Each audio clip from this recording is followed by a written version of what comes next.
नमस्कार, आदाब, सत श्री अकाल। मैं श्रवण पांडे एक बार फिर से आपके अपने YouTube चैनल टीसीएस पाठशाला पर एक बार आपका फिर से भव्य स्वागत एवं अभिनंदन करता हूं।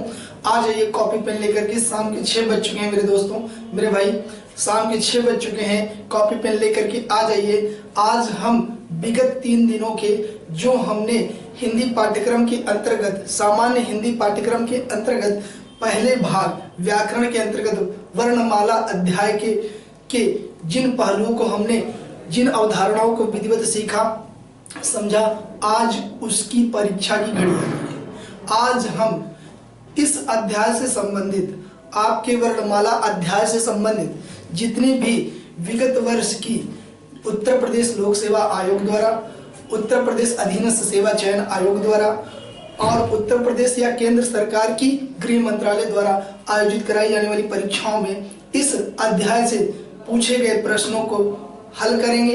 ना सिर्फ उनको हल करेंगे, इन बहुविकल्पी प्रश्नों को हल करने के साथ साथ सही विकल्प के साथ साथ हम गलत विकल्पों की भी चर्चा करेंगे और उनका सही उत्तर कहां पर जाकर दिखता है इसको भी हम देखेंगे।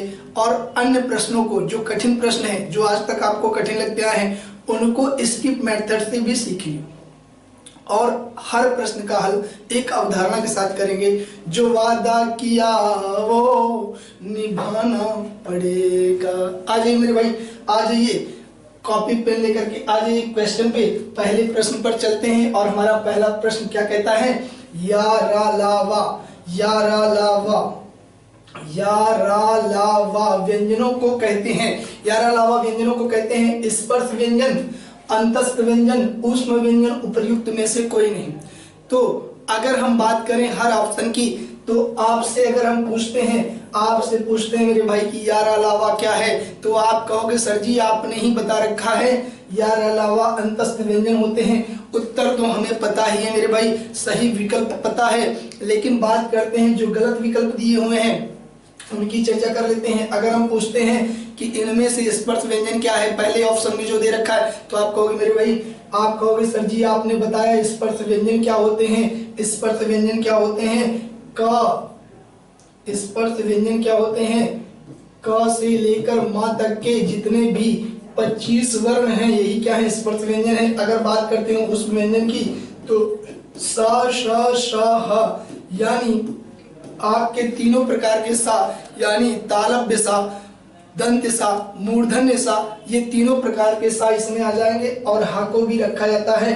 तो आप कहोगे सर आपने बता रखा है, और इसका मतलब प्रश्न के अनुसार आपका पहला विकल्प, तीसरा विकल्प और चौथा विकल्प बिल्कुल गलत है और सही विकल्प क्या है? बी, अंतस्थ व्यंजन। अगर बात करते हैं निम्नलिखित में ओष्ठ ध्वनि है, ओष्ठ ध्वनि है। अगर हम ओष्ठ ध्वनि के अवधारणा की बात करें, ओष्ठ ध्वनि की अवधारणा की बात करें मेरे भाई, तो कहते हैं पा, फा, बा, भा, मा, या। अगर बात करें माँ के अतिरिक्त, अगर बात करते हैं जब पास होता है मेरे भैया पतंग, आप कहोगे हाँ सर आपने बता रखा है, पास से होता है पतंग, और पतंग जब कट जाती है तो होठों से एक आवाज निकलती है, यानी वृत्तमुखी ध्वनि निकलती है। ऊ, पतंग कट गई। यानी इन वर्णों के अंतर्गत जो भी ऑप्शन में सही होगा वो वर्ण अगर यहाँ मिल जाता है तो इसका मतलब आपका क्या होगा? ओष्ठ ध्वनि होगा। जरा देखिएगा, फा है क्या? फा डी वाले ऑप्शन में देखिएगा जरा, फा है आपका सही विकल्प। क्या हो जाएगा उत्तर का? ये हो जाएगा। अगर बात करते हैं जिन शब्दों के अंत में आ आता है उन्हें क्या कहते हैं? आप कहोगे सर जी इसको तो आपने बताया ही नहीं, ये क्या है, इनमें से ये क्या है? तो सही विकल्प मैं बता देता हूं भैया, डी नंबर ऑप्शन अकारांत है। तो आप कहोगे सर आपने बताया नहीं, तो कुछ चीजों को हम प्रश्न के माध्यम से भी सीख लेते हैं भैया। तो जरा देखिएगा, अगर कोई शब्द ऐसा है जिसका अंत आ से होता है तो क्या कहलाएगा? वो अकारांत है, आ से अंत हो, है ना। अगर जिसका अंत ई से होता है तो वो क्या कहलाएगा? इकारांत कहलाएगा। क्या कहलाएगा? इकारांत कहलाएगा। अगर बड़ा आ से होगा तो आकारांत कहलाएगा, आकारांत कहलाएगा। अगर बड़ी ई से अंत होता है तो क्या कहलाएगा, ईकारांत। ये बातें आज आप क्लियर कर लीजिए, राइट डाउन कर लीजिए, कॉपी में लिख लीजिए मेरे भाई। अगर बात करते हैं अगले प्रश्न की, जिन शब्दों के अंत में क्या है, अगर अगले प्रश्न की बात करें तो एक बार फिर से इस प्रश्न को देख लीजिए। अगर जिस शब्द का अंत छोटा आ से होता है वो अकारांत, जिसका अंत छोटी ई से हो इकारांत, बड़ी ई से हो ईकारांत और बड़ा आ से हो तो अकारांत कहलाता है। इसको नोट कर लीजिए। अगले प्रश्न की बात करते हैं, निम्नलिखित में से कौन सा वर्ण घोष है। निम्नलिखित में से कौन सा वर्ण घोष है। मैंने ग्राफ में बताया था मेरे भाई, ग्राफ में बताया था कि घोष की क्या कॉन्सेप्ट होता है, घोष का क्या कॉन्सेप्ट होता है। अगर तीसरा, चौथा और पांचवा वर्ण की बात करें, प्रत्येक वर्गीय व्यंजन का तीसरा, चौथा और पांचवा वर्ण क्या है, आपका घोष है। क्या है, घोष है। अब जरा देखिएगा, क्या पा आपका पा वर्ग का यानी ओष्ठ वर्ग का पहला वर्ण है, तो तीसरा, चौथा और पांचवा वर्ण होना चाहिए। तो तीसरा, चौथा, पांचवा नहीं है।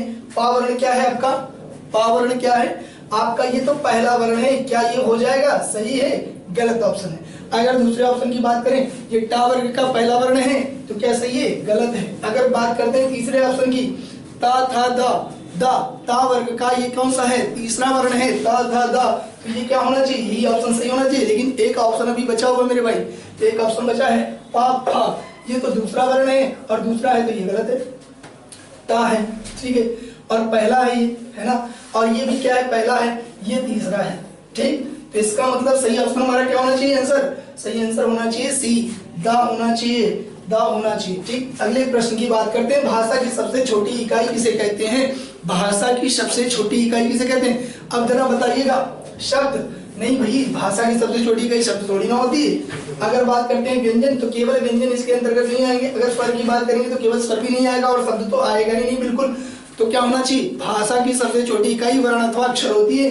भाषा की सबसे छोटी इकाई क्या होती है, वर्ण अथवा अक्षर। अगले प्रश्न की बात करते हैं मेरे भाई, वर्णमाला किसे कहते हैं, शब्द समूह को नहीं भैया, शब्द समूह को तो वाक्य कहते हैं। क्या कहते हैं, वाक्य कहते हैं, शब्द समूह को वाक्य कहते हैं। अगर बात करते हैं वर्ण समूह की, तो क्या ये ऑप्शन सही है, गलत है। अगर बात करते हैं वर्ण समूह की, तो वर्ण को एक संकलन के रूप में लिख दिया जाए, लिख दिया हमने जा ना पा ला, है ना, हमने कई ऐसे वर्णों को लिख दिया और एक समूह बना दिया। क्या ये वर्णमाला कहलाएगा, नहीं। एक सही सुव्यवस्थित क्रमबद्ध व्यवस्थित होना चाहिए। तो क्या होना चाहिए, ये ऑप्शन गलत है। अगर बात करते हैं शब्द गणना की, शब्द गणना का कोई अर्थ ही नहीं होता है, शब्द गणना का कोई मतलब ही नहीं होता है, ये ऑप्शन गलत। और बात करते हैं व्यवस्थित वर्ण समूह की, तो यही डी वाला ऑप्शन आपका एकदम सही है, एकदम सही है मेरे भाई, डी ऑप्शन को सही कर लो। अगर बात करते हैं निम्नलिखित में से कंठ ध्वनि कौन सी है, निम्नलिखित में से कंठ ध्वनि कौन सी है। अगर बात करते हैं कंठ की, तो आपको बता रखा है, आप कहोगे सर जी का लिख लो, खा लिख लो, गा लिख लो, घा लिख लो, अंगा लिख लो, फिर और क्या लिख लें, और क्या लिख लें। तो आप कहोगे सर जी और भी चीजें बताते हैं। जब कंठ पे सर आपने बता रखा है कि कंठ पे कबूतर ने क्या मार दी, चोंच मार दी, और अगर चोंच मार दी तो इसके बाद मुंह से क्या निकलता है, आह निकलता है। तो आ में दोनों आ के दोनों रूप आ जाएंगे, छोटा आ और बड़ा आ। और बात करते हैं हा की, तो हा के दोनों रूप आ जाएंगे, हा और विसर्ग वाला रूप दोनों आ जाएंगे। अब इन वर्णों में से कोई भी एक वर्ण, कोई भी इनमें से जिस ऑप्शन में मिल जाएगा, जिस विकल्प में मिल जाएगा मेरे भाई, वही वाला ऑप्शन सही हो जाएगा। तो क्या होना चाहिए, का और खा पहले ऑप्शन में मिल जाते हैं, तो आप कहोगे हाँ सर बिल्कुल राइट है। अगर अन्य विकल्पों की भी बात करते हैं, तो या और रा, जरा बताना तो या और रा किस में होना चाहिए।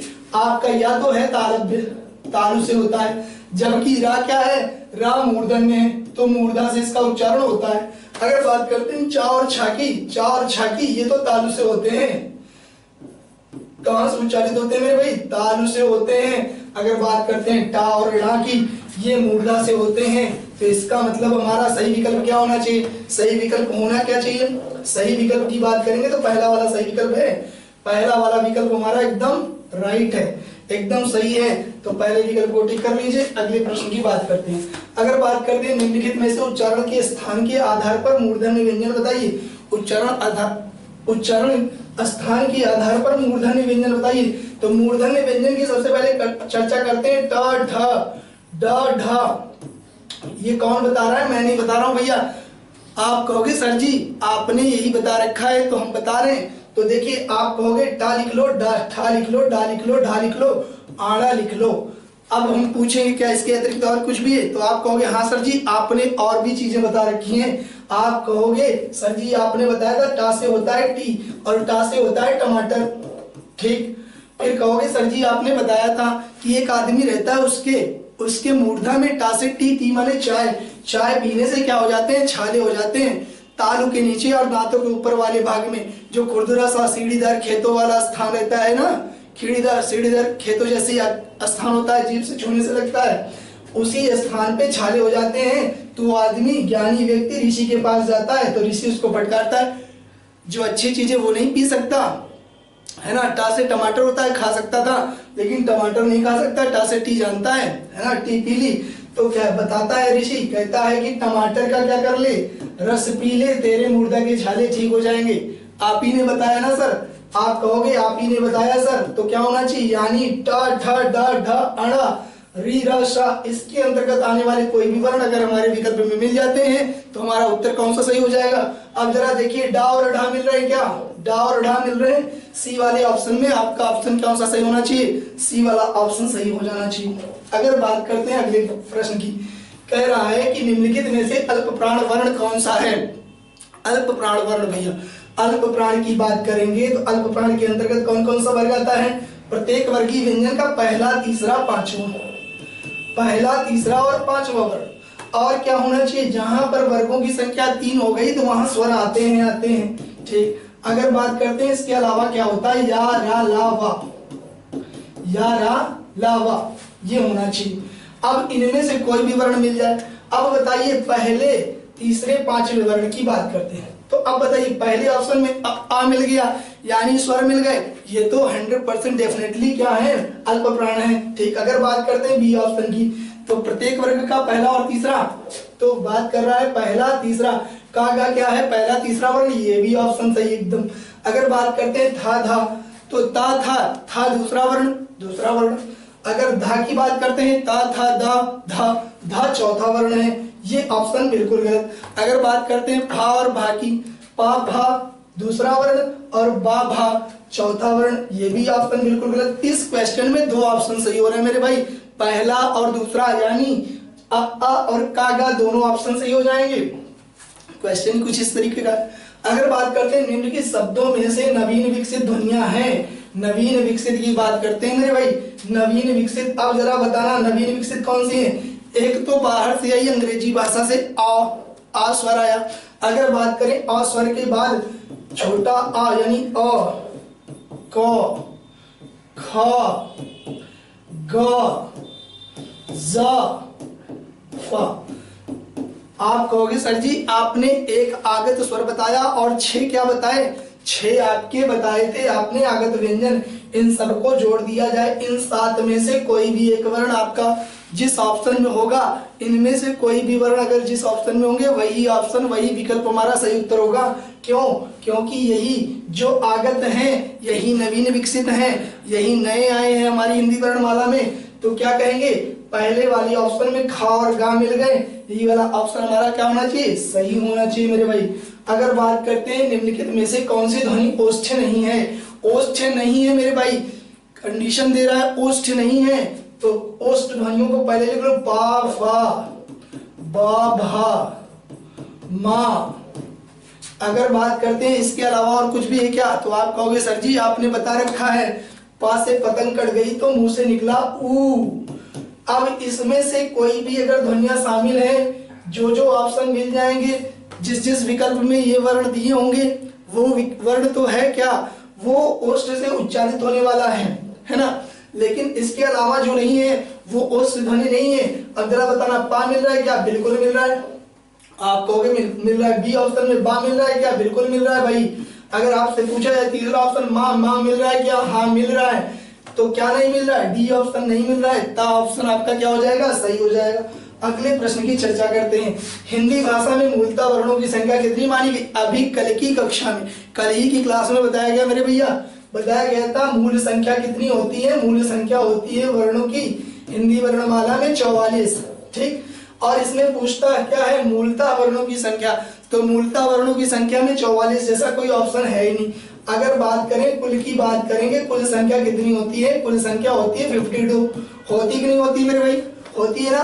तो 52 वाला ऑप्शन आपका एकदम सही हो जाएगा। अगली बात करते हैं अगले प्रश्न की। ए वर्ण है, ए वर्ण क्या कहलाते हैं? अभी कल की क्लास में हमने बताया था कंठ और तालु, कंठ और तालु से दो स्वर ऐसे उच्चारित होते हैं जिनको कहते हैं ए और ए, है ना। अगर बात करें व्यंजन की तो व्यंजन वर्ण होता है क्षत्रिय वाला छ। तो क्या होना चाहिए आपका? ना नासिक क्या होगा?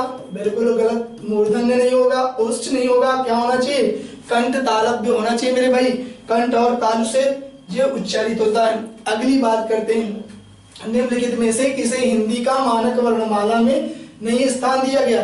कल हमने क्लास ली थी, शायद इसको बताना भूल गए थे। ये अमानक वर्ण ऐसा है जिसका परिवर्तित रूप भी आज प्रयोग नहीं किया जाता, इसलिए ना अमानक रूप में आता है ना मानक रूप में आएगा। तो कौन सा होना चाहिए? री। री है, क्री है, क्योंकि इसको री की मात्रा के साथ लगा करके बोला जा सकता है। ड़ा हमारा उच्चित व्यंजन के रूप में आज भी प्रयोग किया जा रहा है, लेकिन कौन सा नहीं यूज हो रहा है? सीधे इसको बाहर कर दिया गया। यही स्त्री क्या है आपका? री आयोग द्वारा भी माना गया है। ठीक। निम्नलिखित शब्दों में किस शब्द के द्वित्व व्यंजन, किस शब्द को द्वित्व व्यंजन कहते हैं? आप कहोगे सर जी ये द्वित्व व्यंजन आपने बताया नहीं। अरे यार द्वित्व व्यंजन का कोई बहुत बड़ा कॉन्सेप्ट नहीं है मेरे भाई, क्वेश्चन के माध्यम से सीख लो।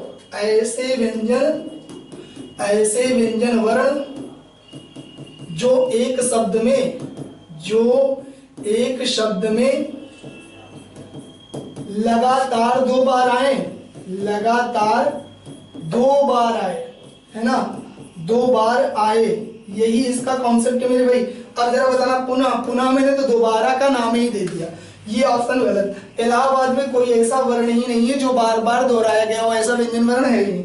अगर बात करें दिल्ली में तो देखो क्या है, ला को दो बार दोहरा दिया गया, यही यहाँ पर द्वित्व व्यंजन शब्द है। अगर उत्साह में बात करें, दोहराने की बात छोड़ो, एक को आधा कर दिया, तो आपके तीन ऑप्शन गलत हो गए। सी वाला ऑप्शन क्या हो गया? एकदम राइट वाइट, है ना, टाइट है। स श श ह, अगर बात करें स श श ह कौन से व्यंजन कहलाते हैं? अगर बताएं स श श ह, हम पूछे अगर आपसे तो आप कहोगे सर जी आपने बता रखा है, क्या होता है ये? आपका ऊष्म संघर्षी व्यंजन। आपसे पूछेंगे तो आप कहोगे सर जी आपने बता रखा है ऐसे व्यंजन वर्ण जिनका उच्चारण करते समय जीवा को मुख के भीतर संघर्ष करना पड़ता है, इसलिए संघर्षी नाम। फिर आपने बता रखा है संघर्ष के कारण मुख से क्या होती है? गर्म वायु बाहर निकलती है, इस वजह से इसका नाम क्या पड़ेगा? ऊष्मीय व्यंजन, इसलिए इसका ऊष्म संघर्षी व्यंजन ऑप्शन एकदम सही हो जाएगा, स श श ह। अगर बात करते हैं अगले प्रश्न की, तो क्ष ध्वनि किस स्वर के अंतर्गत आती है? किस स्वर के अंतर्गत आती है? मूल स्वर। मूल स्वर तो कहोगे आप सर जी आयुरी होते हैं, आ ई उ री, है ना। फिर अगर बात करते हैं घोष वर्ण, घोष वर्ण के अंतर्गत क्या आता है? घोष वर्ण के अंतर्गत प्रत्येक वर्ग का तीसरा, चौथा और पांचवा वर्ण आता है, इसके अंतर्गत तो छ ध्वनि आती भी नहीं। अगर बात करें संयुक्त वर्ण की बात करें, संयुक्त वर्ण होगा, क्या होगा? क्योंकि छत्रज्ञ छ का निर्माण अधिक और शतकोण वाले सा से मिलकर के होता है, इसलिए इसका ऑप्शन क्या हो जाएगा? सी वाला सही। तालव्य का कोई मतलब नहीं है, अगर कंठ भी दिया होता, साथ में कंठ भी दिया होता तब ये ऑप्शन सही हो जाता। अगर केवल तालव्य दिया तो आंसर गलत है, तो कौन सा आंसर सही होना चाहिए? सी वाला ऑप्शन सही होना चाहिए। अगर बात करते हैं अगले क्वेश्चन की, हिंदी शब्दकोश में क्ष का क्रम किस वर्ण के बाद आता है? कुछ लोग सोचेंगे छतरी वाली छ के पहले वाला वर्ण, नहीं, अभी मैंने बताया छ कैसे बनता है। छ का निर्माण होता है आधे का और शतकोण वाले सा से, तो किसके बाद आएगा?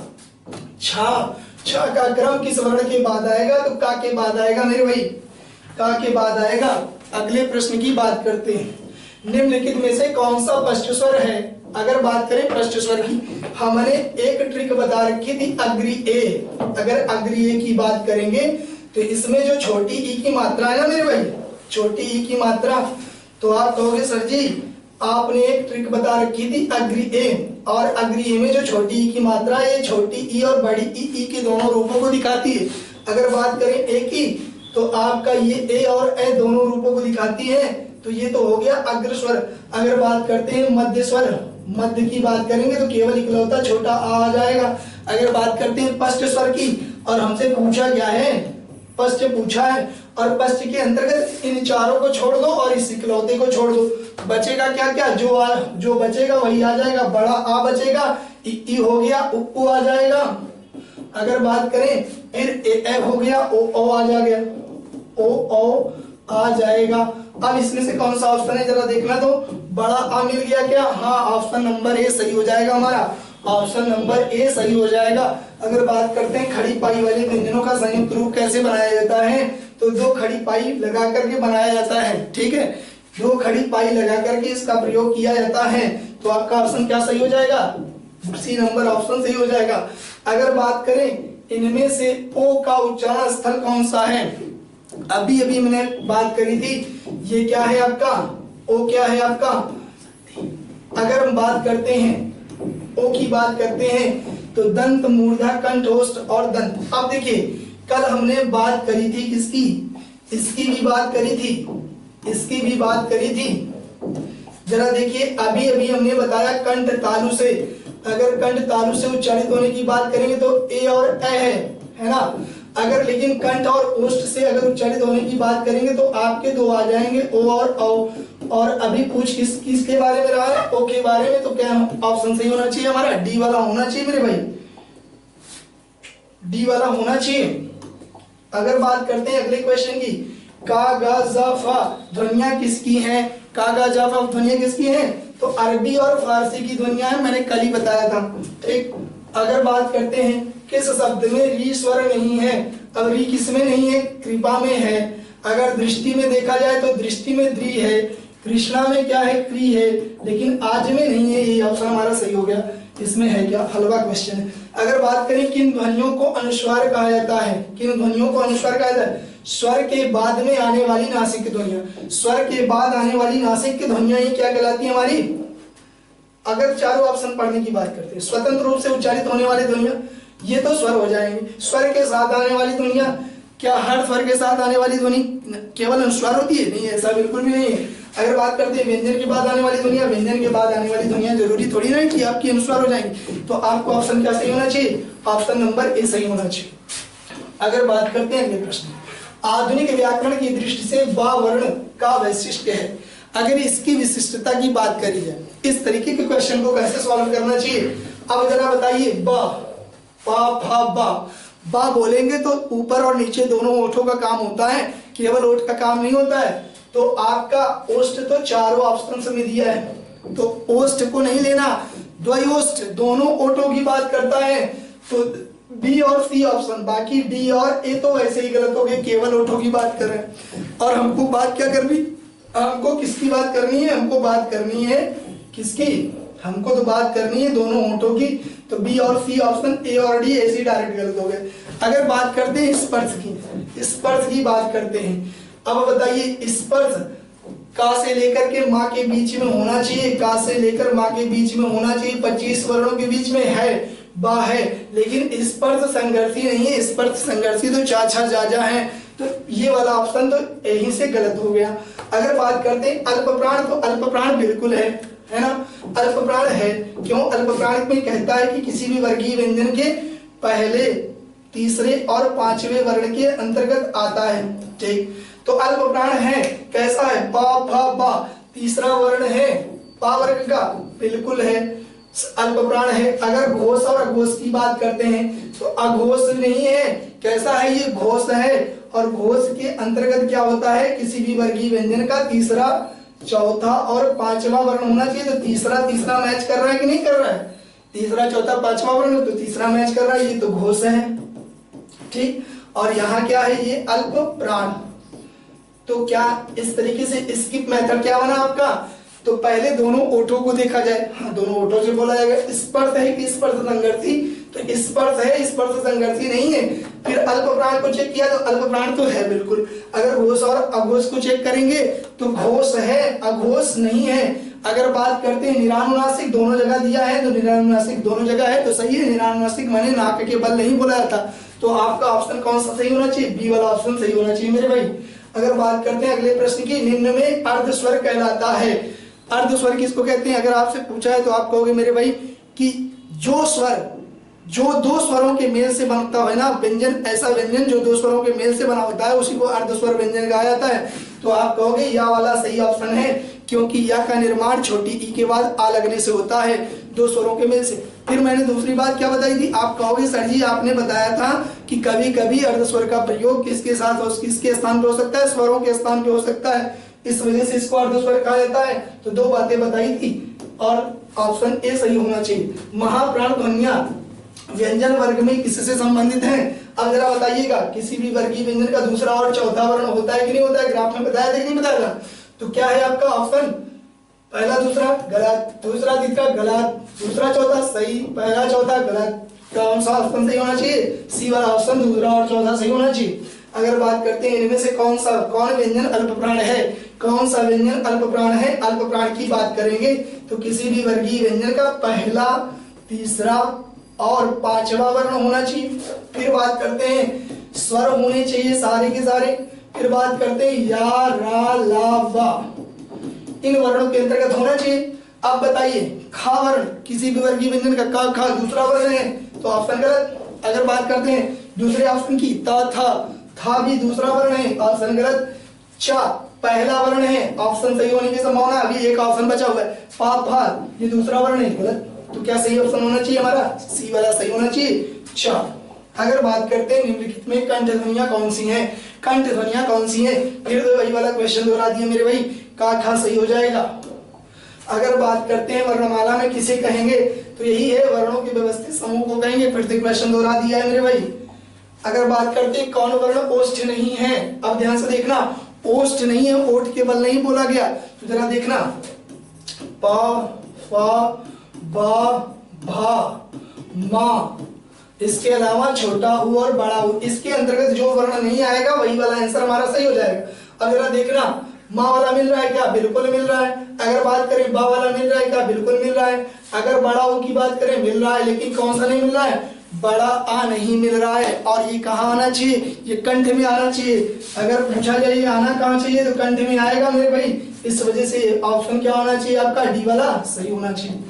अगर बात करते हैं किन ध्वनियों को अनुस्वार कहा जाता है, अभी अभी एक क्वेश्चन आया था, यानी स्वर व्यंजनों के बाद में जब बिंदु का प्रयोग होता है उसी को क्या कहते हैं भाई? अनुस्वार आता है ना स्वर व्यंजनों के अंत में, अन, आह, तो अनुस्वार वही वाला आ गया।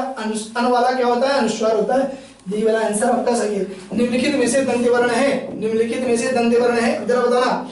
या, अब बताइए या क्या है? या अर्धस्वर है या अंतस्थ है ना? और क्या है? ये कहाँ से उच्चारित होता है? ये तालु से होता है, तालु से इसका उच्चारण स्थान होता है। अगर चा की बात करें इसका भी उच्चारण स्थान क्या होता है? तालु होता है। अगर बात करें सी वाला, ये है आपका दंत है ना। और देखिए छोटा ऊ का उच्चारण कहाँ से होता है? ओष्ठ से होता है। कहाँ से होता है? ओष्ठ से होता है मेरे भाई।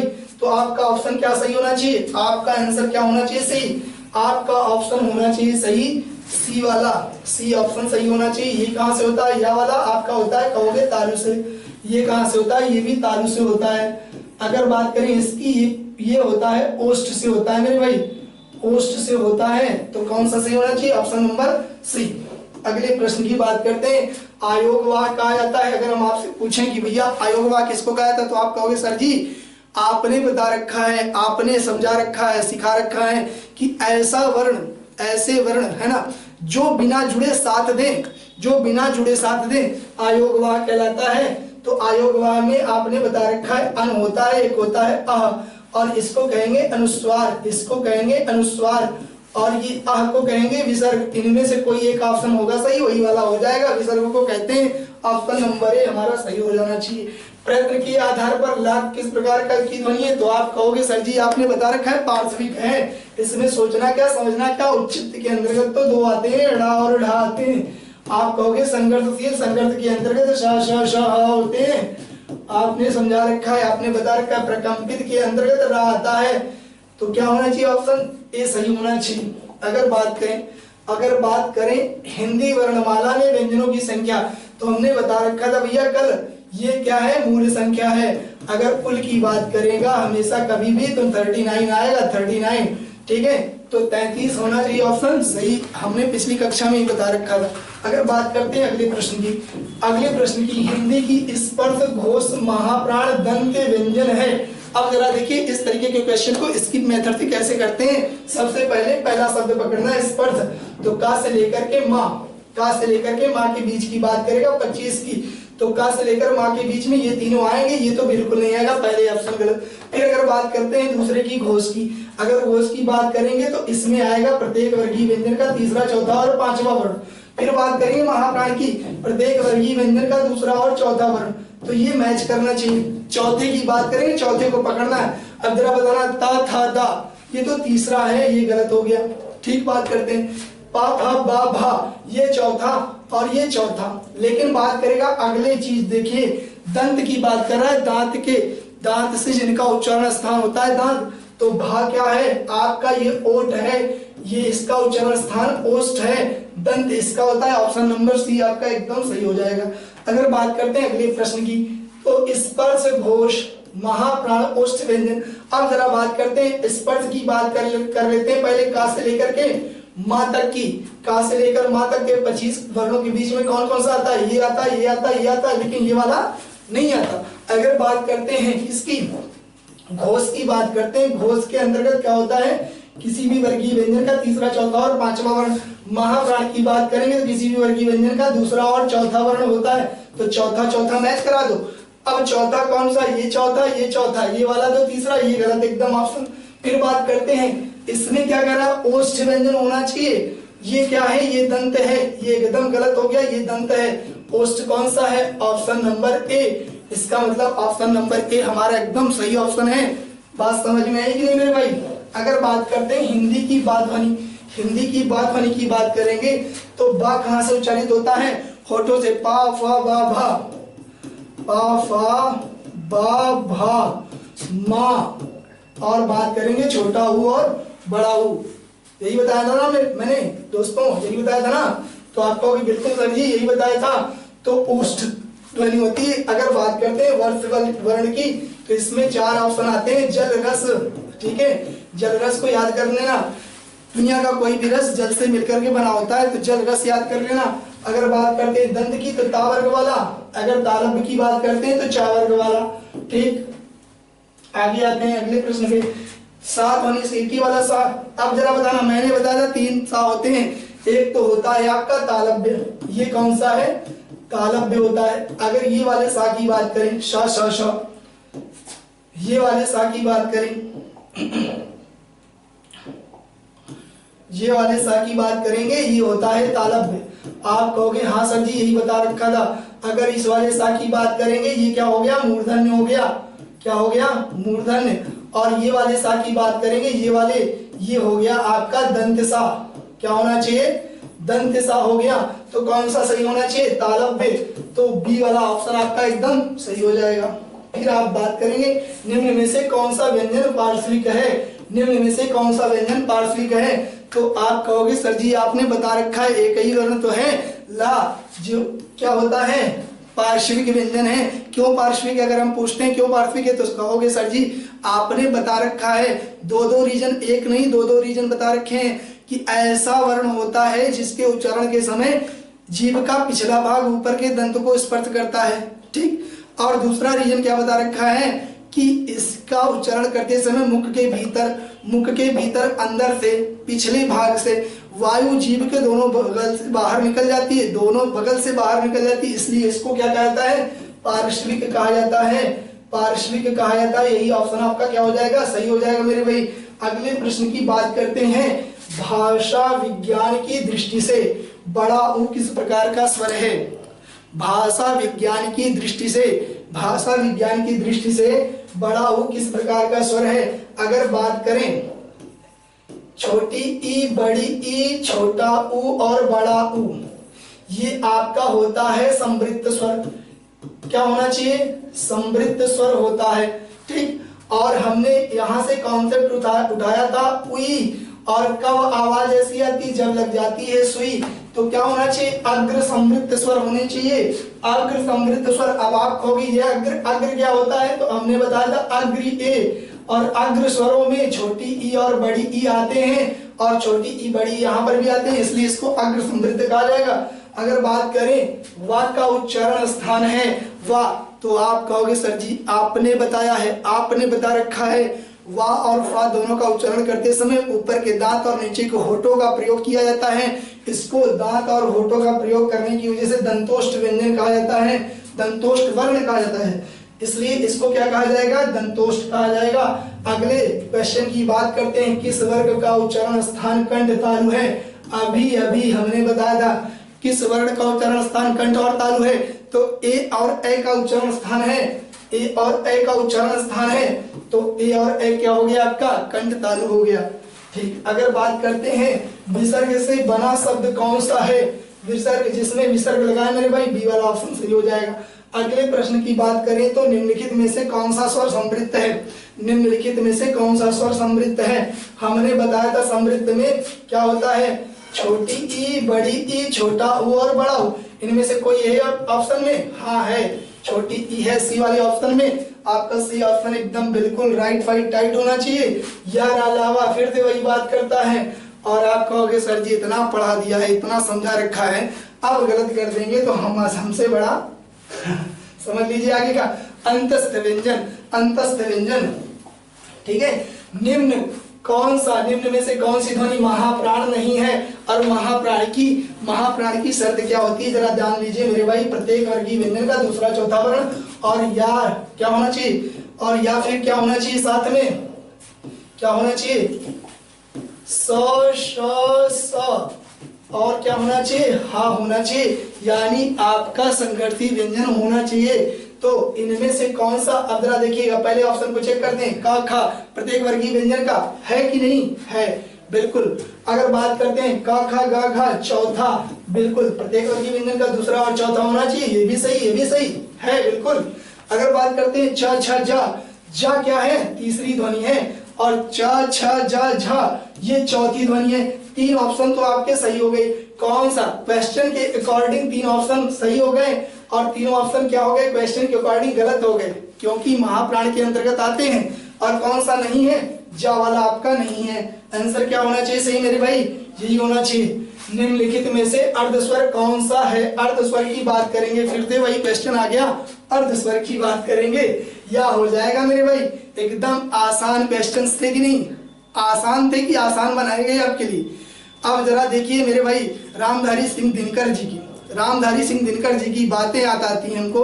कुछ एक कविता है, कहते हैं खम ठोंक ठेलता है जब नर, पर्वत के जाते पांव उखड़, मानव जब जोर लगाता है पत्थर पानी बन जाता है मेरे भाई, पत्थर पानी बन जाता है। आज की क्लास में आपका हिंदी वर्णमाला अध्याय पूरी तरीके से समाप्त हो गया। मुझे पूरा विश्वास है कि अब आप अगर कभी किसी भी परीक्षा में जिसमें हिंदी पाठ्यक्रम को स्थान दिया गया है और वर्णमाला टॉपिक से क्वेश्चंस आते हैं, तो आप कोई भी क्वेश्चन कतई कहीं गलत करके नहीं आओगे मेरे भाई, ये मेरी गारंटी है, ठीक है। और अब अगर हम अगली कक्षा में मिलेंगे तो आपसे हम संधि पर चर्चा करेंगे। आज हमने वर्ण विचार को समाप्त कर दिया, अब हम शब्द विचार की बात करेंगे, शब्दों को देखेंगे, शब्दों के प्रकार जानेंगे और किस प्रकार पर, शब्द के किस प्रकार पर आपकी संधि, आपका समास, आपका उपसर्ग और प्रत्यय टिकता है, उसकी बात करेंगे। बहुत बहुत धन्यवाद, गुड नाइट, शुभ रात्रि, शब बखैर।